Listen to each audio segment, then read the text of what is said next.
Hello students, welcome back to your own YouTube channel Study Kshetra. In the previous video हमने पूरे quant का paper जो last year 2022 में आया था पूरे एक साथ अपलोड किया.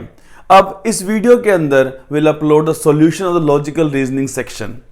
It's a very basic thing कि लॉजिकल रीजनिंग के अंदर out of 20 question means out of 80 marks like I told you हमें 60 मार्क्स तो लेने ही लेने हैं, मतलब 15 to 60 करने ही करने हैं.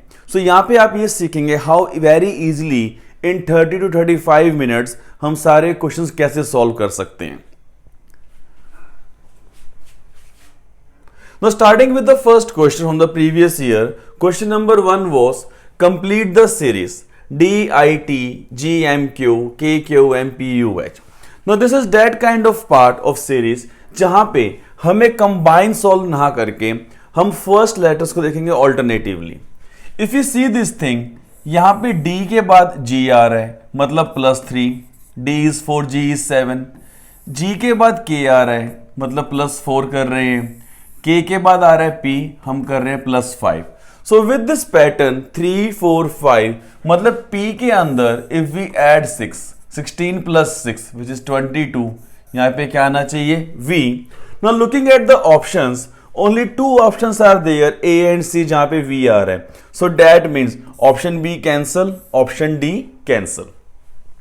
Now next, I को कंपेयर किया हमने M से. 9 + 4 13, यहाँ पे 17 + 4, यहाँ पे +4 21. So with the same pattern, if we add 4, U + 4 हमारे पास आ जाएगा Y.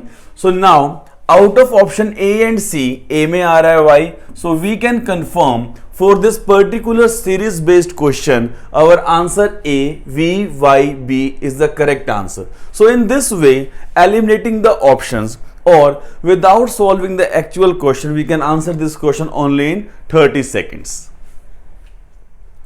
Then question number 2 was also from the series FAQ, AQF, FAQ, AQF means इसके अंदर हम सेम लेटर्स को बार बार रिपीट कर रहे हैं.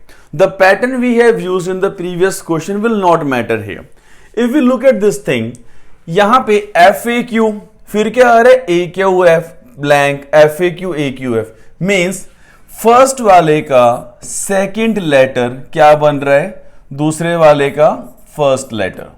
सिमिलरली previous one का third letter turns to be the second letter and the first letter turns to be the third letter. यहां पे A था तो यहां फर्स्ट पे A आ गया, Q सेकंड पे आ गया, F थर्ड पे गया. So with the same pattern, Q is on second तो यहां पे Q का आ जाएगा फर्स्ट पे, F is on third, it will come at second place, this A will come at third place. But हमें उसके बाद भी चेक करना है क्या ये पैटर्न फॉलो हो रहा है या नहीं. F was on second, यहाँ फर्स्ट पे आ गया. A was on third, second आ गया. Q था यहाँ पे.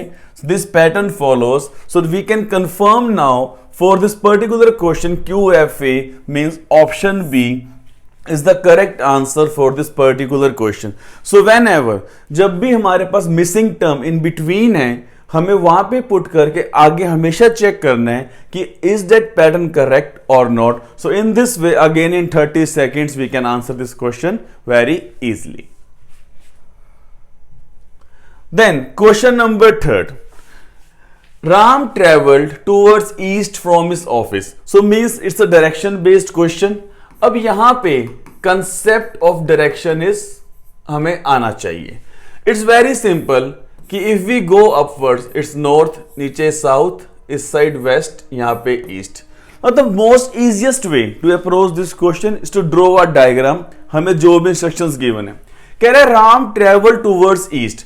सो इसको सेंटर पॉइंट लेके they are saying travel towards east from his office. ये पॉइंट आ गया हमारे पास ऑफिस का. After travelling 10 kilometre, so this distance is 10 kilometre. He took a right turn means नीचे जाएगा and covered 2 kilometer. Then he took a 45-degree turn in clockwise direction. Now this is the important thing कि clock works like this. So in a clockwise direction 45 degree. अगर हम पूरा घूमते 90 degree होता, so he will move in this direction clockwise 45 degree and travel 3 kilometre.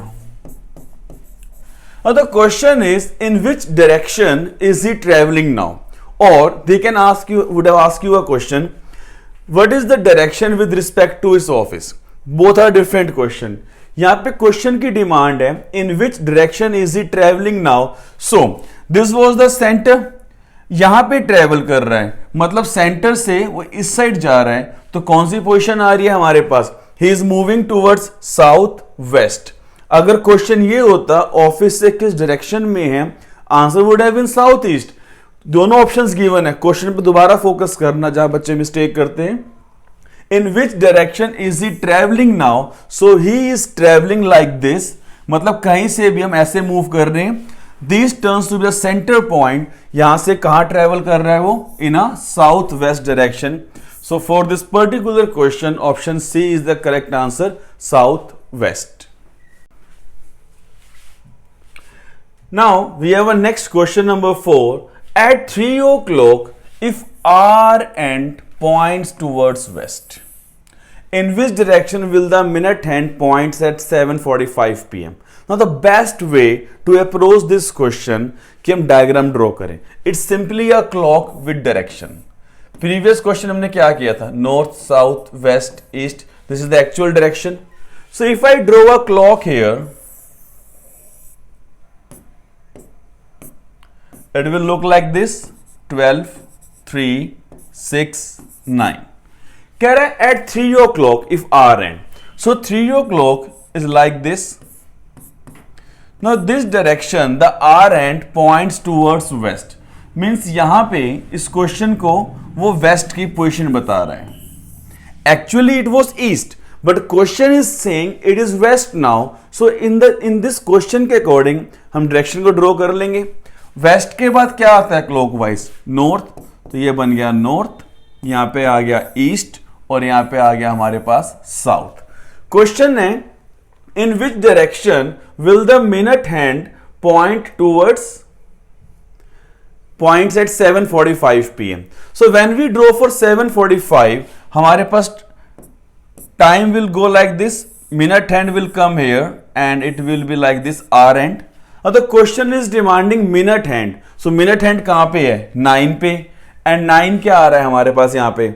East. So we can say east is the correct answer, option B for this particular question कि according to this direction the minute hand at 7:45 p.m. Will point towards east. So option B is the correct answer. Then there is question number 5. Each of the 5 balls such as red, blue, yellow, black and green is of a different weight. It is known that. Now it's an arrangement based question where we have been given different conditions कि 5 balls have different weight. Now the most easiest way to do कि हम जो हमारे पास confirm है balls को लेके उसको हम weight के according descending order या ascending order, it's your choice. I am drawing descending order. Balls are of different color, so I can use only their initials. कह रहे black ball is heavier than the red and blue. तो हमें surety नहीं है, but this point में क्या given है कि जो ब्लैक बॉल है आपके पास, this is heavier than red and blue ball. Red is heavier than blue और blue is heavier than, we are not sure, हमने छोड़ दिया. Yellow ball is lighter than the red ball, और I can say जो red ball है is heavier than the yellow ball. Blue ball is heavier than the red and green balls. Blue ball is heavier than the red and green balls. अब पूरे यहां पे हमारे पास ये तो नहीं पता कि अबाउट द ब्लू बॉल कहां पुट करें, लेकिन जब यहां पे थर्ड पॉइंट आया कि blue ball is heavier then the red, so I can put this three together कि our black ball is heavier than red and blue. Blue is heavier than red. तो यहां पे आ जाएगा कि black is heavier than blue, blue is heavier than red, combining first and third point together. Now blue ball is also heavier than the green ball. यहां पे कह रहे red ball is heavier then the yellow ball, so that means जो red ball है यहां पे हमें ये नहीं पता कि येलो या ग्रीन लाइटर वन कौन सा आएगा, but this thing is sure कि black ball is the heaviest one. Then यहां पे आ रहा है ब्लू, हमें कंफर्मेशन किसके लिए नहीं है, रेड एंड ग्रीन में से which ball is heavier. So if I put red at this place, yellow यहां भी आ सकता है, red is heavier than yellow, और ग्रीन यहां भी आ सकता है, और वी कैन से ग्रीन यहां पे आ रहा है, येलो यहां पे आ रहा है, means we are getting to conditions here. Even one more condition would be there कि black ball is heavier than the blue. Now let's say out of green and red, green is heavier, so green will come at this position. Now red is heavier than yellow from second point, so red will come here, yellow will come at this place. So that means in all the three cases क्या क्या option आ रहे हैं हमारे पास कि either yellow or green can be the lightest one. So question was which could be the lightest one, so our answer is either yellow or green. Option B is the correct answer. So कभी भी ऐसा question आए, we have to draw a simple arrangement in this way, and जो भी cases आ रहे हैं उन सब के according we have to mark our answer. Now the question from set theory कि in a college 200 students are randomly chosen, 140 like tea and 120 like coffee and 70 like both tea and coffee. How many like neither tea nor coffee? ना इसको हम फॉर्मूले से भी solve कर सकते हैं या इसको हम वेन डायग्राम से भी सॉल्व कर सकते हैं। वेन डायग्राम से अप्रोच करना बहुत इजी हो जाता है। और the question is like this, there are two things, tea and coffee, and total number of students. Total number of student given है हमारे पास 200. Then they are saying they like tea, which is 140. They like coffee, which are 120. Now this is the part which is common to both, which like tea and coffee. So B क्या show कर रहा है, both tea and coffee, which is given 70 like both tea and coffee. अगर B की value हमारे पास 70 confirm question में given है, टी वाले सर्कल के अंदर क्या आ रहा है, a plus B which is equal to 140, और I can say now a is equal to 70. So यहां पे हमारे पास a की वैल्यू क्या आ जाती है, 70. Then in the circle of coffee we are having b plus c is equal to 120. b is known 70, so यहां पे c की वैल्यू क्या आ जाएगी हमारे पास 50. आई कैन मार्क हियर कि c इज इक्वल टू 50. ना इस पूरे सर्कल के अंदर ABC लिया हमने, साथ में हम पुट कर रहे हैं नीदर को, जो neither tea nor coffee. So this 70 plus 70 140 plus 50 190, neither आ जाएगा 10, क्योंकि सर्कल के अंदर हमने A को यूज किया है, B को यूज किया है, C को यूज किया है, N को यूज किया है. A क्या है, only T, B both tea and coffee, C is coffee, N is neither. This all is equal to 200. A की वैल्यू 70, B की वैल्यू 70, C की वैल्यू 50. So on solving हमारे पास N आ गया 10. So that means option D 10. There are 10 students who like neither tea nor coffee. Now the question number 7 कि given below are two statements, one is labeled as assertion and the other is labeled as reason. So this is the question of a verbal reasoning. As I told you in the strategy, 4 to 5 question comes every year. This is one of that question. Assertion है, money can resolve most of our problems. Yes, it is true. हमें कोई भी दिक्कत है with the money we can solve. Reason में कह रहे हैं we are living in a hierarchical society. That thing is also true. So in the light of the above statement, choose the most appropriate answer. Now these options are always same कि both A and R are correct and R is the correct option of A. Both are correct but not correct explanation. C, A is correct, R is not correct. D, A, R is correct. मतलब options तो same ही मिलने हैं हमेशा के हमेशा. So if we look them differently, this statement is definitely true. Even the reason we are living, this statement is also true. But if you look at this reason is not the correct explanation of assertion कि money can solve. तो उसका reason ये नहीं है कि we are living in a radical society. It could be any reason. So what we can mark कि both A and R correct, but R is not the correct explanation of A. So in this particular question option B is the correct answer. जहां पे statements correct हैं या नहीं पहले हम ये check करेंगे, and then we have to check whether the given reason is the correct explanation और not. If it is correct तो हम ए मार्क करते हैं. In this question it is not correct, so option B is the correct answer here. Then question number 8, coding decoding series based question से हम कहते हैं कि 144 is related to 77 in the same way as 168 is related to. Now यहां पे maths भी apply कर सकते हैं, लेटर सीरीज भी अप्लाई कर सकते हैं, could be any pattern. So if you look at this number 144 77, when we are dividing 144 by 2, हमारे पास क्या आता 72, उसमें 5 हमने ऐड किया, दिस टर्न्स टू 77. नाउ 168 को सॉल्व करके if with the same pattern option is given, तो आंसर आ गया हमारे पास. सो 168 dividing by 2 will get here 84.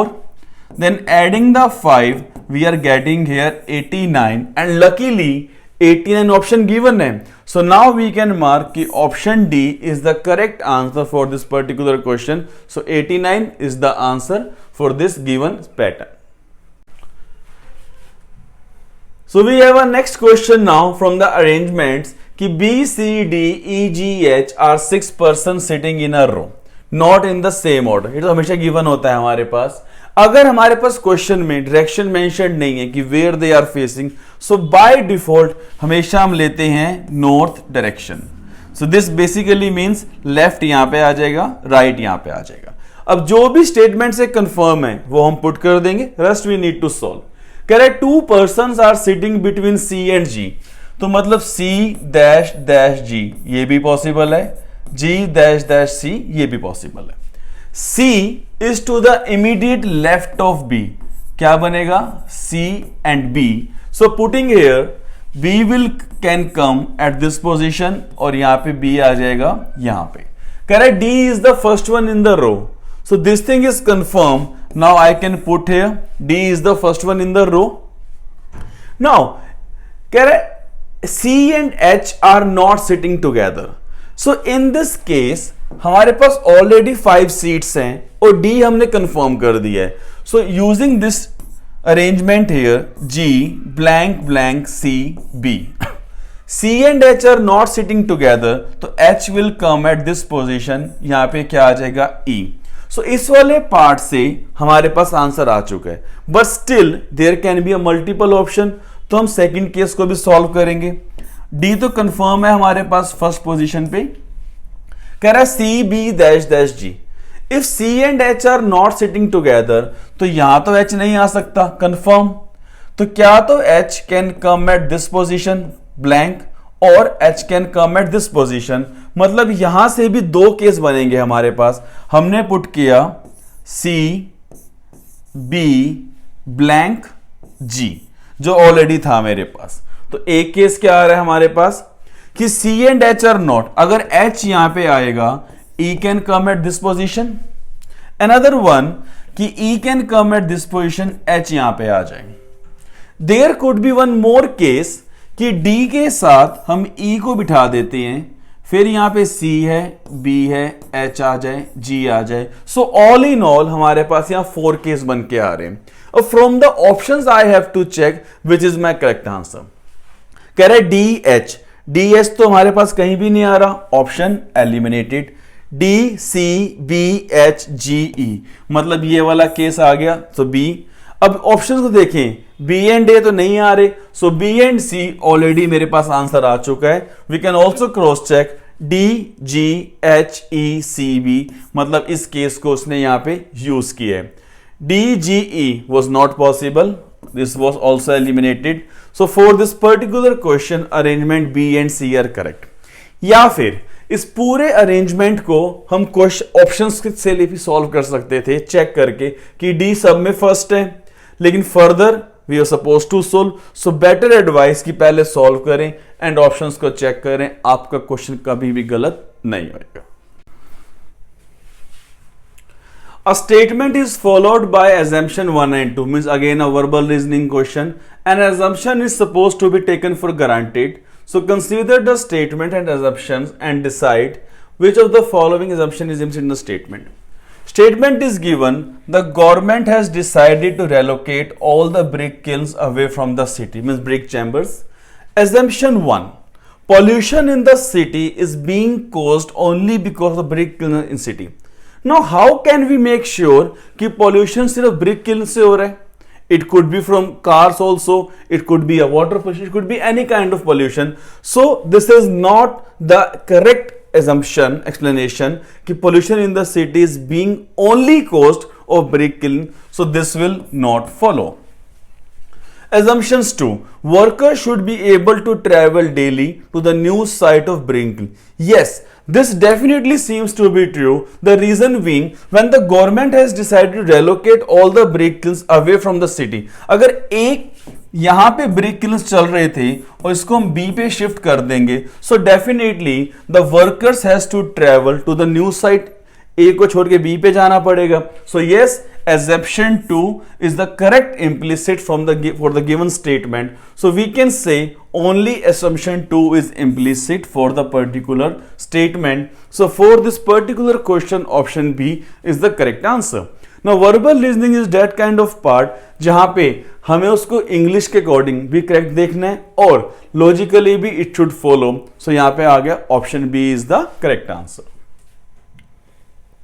The next question, analogy type, कि select the pair which has the following type of relationship. अब यहां पे वो कुछ भी दे सकते हैं रीजनिंग के अंदर, चाहे वो मैथ से आए, जीके से, कुड बी एनीथिंग.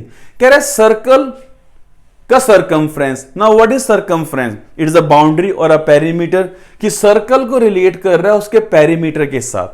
तो स्क्वायर का भी क्या आता? पेरीमीटर आता. एरिया तो नहीं आएगा. सिलेंडर को दे रहा है वॉल्यूम, नहीं, हमें क्या चाहिए? Perimeter.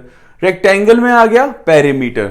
Circle to circumference means circle का पेरीमीटर, रेक्टेंगल का perimeter is the correct answer.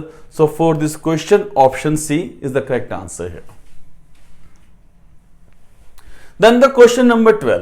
A device classifies numbers according to the following criteria. The number must have. Now, this is that kind of question जहां पे we have to fulfill all the conditions. Or I can say it's completely a option based. कह रहा है which of the following number could be correct according to condition given above. The number has 5 digits. So in all the 5 options, the number is having 5 digits. मतलब चारों सही हैं अभी तक. First and last digits are perfect square. Single digit number के अंदर it could be 1, it could be 4, it could be 9 for the perfect square. Option A 1 and 4 सही है. ऑप्शन बी 9 and 4 सही है. ऑप्शन सी 4 and 9 ये भी सही है. ऑप्शन डी 9 and 4 ये भी सही है. मतलब बी पार्ट से भी चारों ऑप्शन सही आ रहे हैं. सी पे मूव करते हैं. The middle digit is an odd number. So if we see the middle digit सब में odd number है and it is an addition of first and last digits. in option A 1 plus 4 5 आ रहा है, अभी तक सही चल रहा है. ऑप्शन B 9 plus 4 13 होता है. सो यहां से option B is eliminated. Again 9 plus 4 is 13 eliminated. यहां पे भी क्या आ रहा है? 9 plus 4 13 5 आ रहा है. Option D is also eliminated. So we get the correct answer option A. This is the easiest way to approach the question. अब last को हम देखें या नहीं देखें, already by eliminating the other options हमारे पास आ गया सही answer. If you want we can check कि second and fourth digits are the difference between first and third. So 5 minus 1 4, third and fifth 5 minus 4 1. So yes, option A is the correct answer for this particular question. Now the question number 13, find the odd one among the following. Cabbage, potato, onion, lettuce. So now यहाँ पे हमारे पास ये 4 vegetables are given. Potato is the right answer. Why? The other 3 grows above the ground, but the potato grows under the ground. So that's why option B, potato, is odd one out. Then the question number 14 कि 6 students P, Q, R, S, T and U are sitting around a hexagonal table, each at one corner and facing the center of hexagon. Facing towards the center, either it's hexagon or any circular object, so means left will be clockwise, right will be anti-clockwise. So we can draw a hexagonal table here.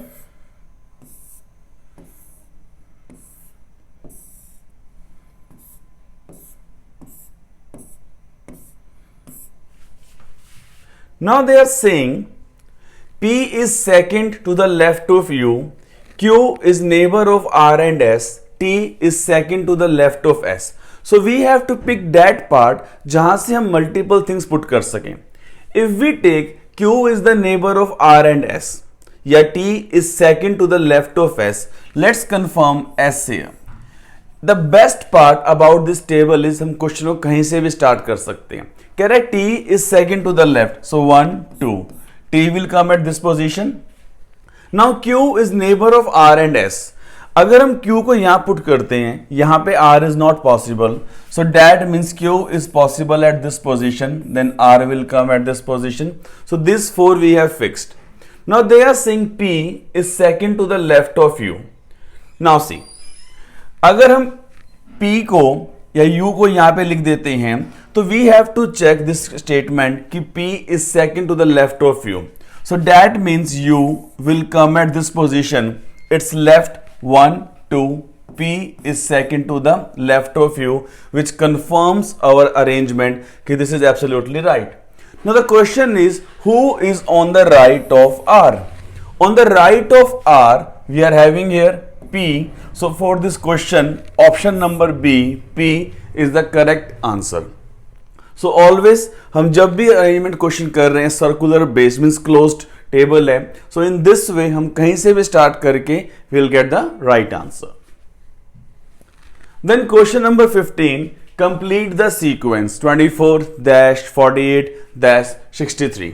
यहां पे if you look at this number, यहां कोई proper gap नहीं आ रहा है, but I can write this 24 as 5 square minus 1, this 48 as 7 square minus 1, this 63 as 8 square minus 1. Means continuous numbers का square करके -1 कर रहे हैं. इफ वी पुट हेयर 6 का स्क्वायर 36 -1, तो 35 यहां पे आना चाहिए. And this option is also given, so we can mark option A 35 as the correct answer. Now we have a question from blood relation. As I told you in strategy कि every year you will find a question from direction, from blood relation. So here we have A is the sister of B's father-in-law. A and C are siblings. D is the husband of B. How is A related to D? So we can start this question from line to line. It's been given A is the sister of B's father-in-law. Means B का gender अभी male या female हमें define नहीं है, but it is given कि जो भी B का स्पाउस है, this person B's father in law will be father of B spouse. सो हमने यहां पे अभी एफ मार्क कर दिया. कह रहा है फादर इन लॉ हो गया male. A is the sister of this person F, so I can confirm here कि A is the sister of F right now. Now they are saying A and C are siblings. It is not given कि A and C are the only siblings. So might be a possibility कि C यहां पे आ जाए, या फिर second case might be a possibility कि we have to replace this F with the C. Both thing can be correct. So both cases are possible here. Now they are saying D is the husband of B. When D is the husband of B, so D is male, B is female. Now the question is how is A related to D? So that means F या C का कोई role ही नहीं बचता हमारे पास. Question is how is A related to D? So in both the cases A is the aunt of D. Looking at the options, option number C is the correct answer कि A is the aunt of C. So in this way, with the help of a diagram, our question will never be wrong and within a single minute we'll get the correct answer. So now we can move towards our next question. Question number 17, again a verbal reasoning question. In the following question, an assertion is followed by two reasons, R1 and R2. Read the assertion and the reasons and find which of the reasons is possible. Now in this kind of question, we have to find ऐसा क्यों हुआ, किसके पीछे exact reason क्या है. Assertion is given, the 10th class result is very poor this year. Okay. R1. Number of students in 10th class have increased considerably. बच्चों के increase होने से रिजल्ट इज गेटिंग पुअर कोई मेल नहीं होता. So this is wrong reason here. The students of 10th class belong to different sections of society. That's okay, but how we can be sure कि belonging to different section of society will into a poor result? Means this is also not the correct reason. So both the reasons are wrong. We can mark option C कि neither R1 nor R2 are the reasons for this particular assertion. Option C is the correct answer. Now then we have question number 18, again from directions based question. Suraj walked 6 meters facing towards the west. So what we have to do? We know here we have north, east, south, west. Now they are saying Suraj walked 6 meters towards the west. So let's say this is the center. He walked 6 meters towards the west. Then he took a left turn. When he will took a left turn, moving in this way, this is our left hand, he will move downwards and walked a distance of 8 meters. He then took a right turn. Now we are standing southwards. When I will took a right turn, I will move towards the west. So they are saying he took a right turn and walked a distance of 6 meters.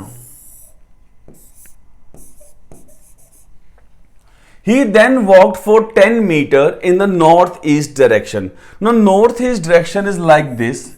Now when we have to make a turn, it will go in this way. So if we look at these figures 6, 8, so means यहाँ पे already आपके पास ये बन रहा है perfect क्योंकि 10 is the hypotenuse of 6 and 8.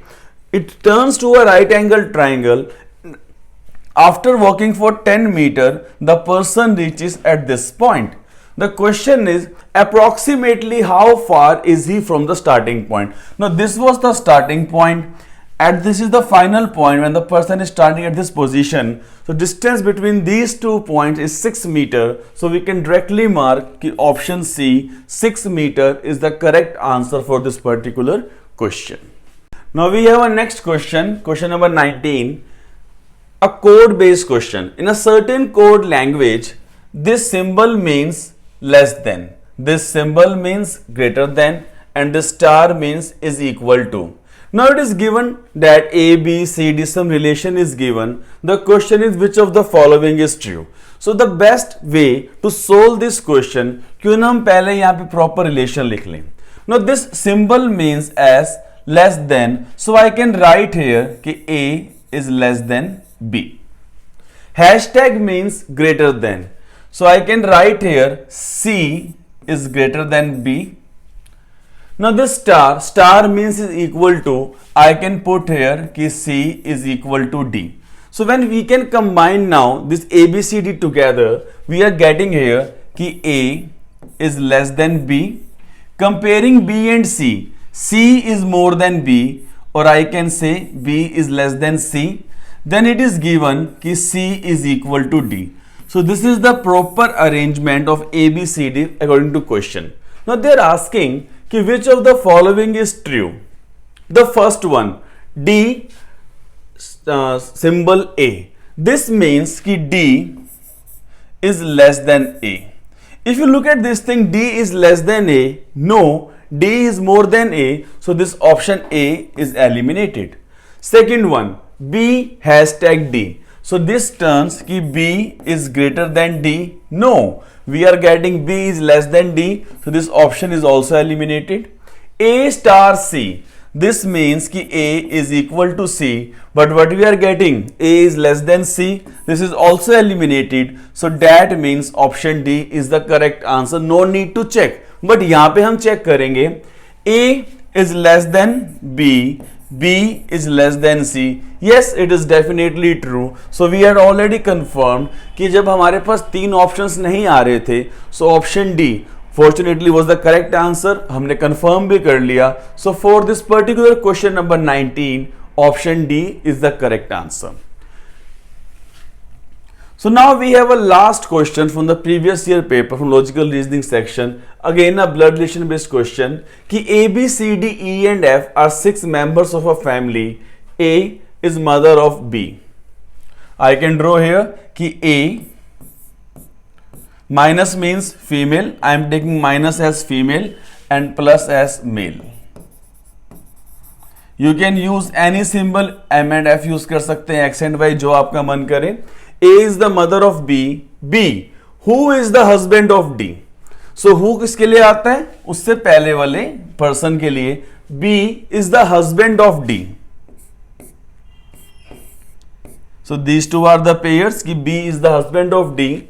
Then they are saying F is the brother of one of the parents of C. अभी यहां पे F is the brother of one of the parents of C. अभी हमारे पास C ही नहीं है, so we can skip this point right now. D is the daughter-in-law of E and has no siblings. अभी यहां पे भी नहीं आ रहा. Moving to next statement कि C is son of D. So यहां पे C is son of B and D आ जाएगा. Now they were saying F is the brother of one of the parents of C. So क्या तो F B का brother है या फिर F D का brother है. So I can draw in both the things. अगर F B का brother है, so means F is the son of A. And in second case, if F is the brother of D, so means these two are belongs to the same parent. So यहाँ पे दोनों ही case possible थे. कह रहा है D is the daughter-in-law of E. Exactly. If D is the daughter-in-law of E, so that simply means कि E will come at this position. If A is female, E turns to be the male, and they are saying D has no siblings. So this case is eliminated. So this is the only possible case we are having now, from which we have to answer the question कि how is C related to A. So we can see C is the grandson of A. So we can mark option B as the correct answer, grandson. So as I told you in the previous question also कि in questions of blood relation, first of all draw a diagram. आपका question कभी भी गलत नहीं होएगा. So I hope after watching this full video you would have learned a lot, and now you can learn कि how easily you can score 15 to 17 correct questions out of 20 within less than 30 minutes. So do like, share and subscribe this video with your friends who are preparing for the CMAT exam. So keep learning and studying. Guidance मेरी, मेहनत आपकी.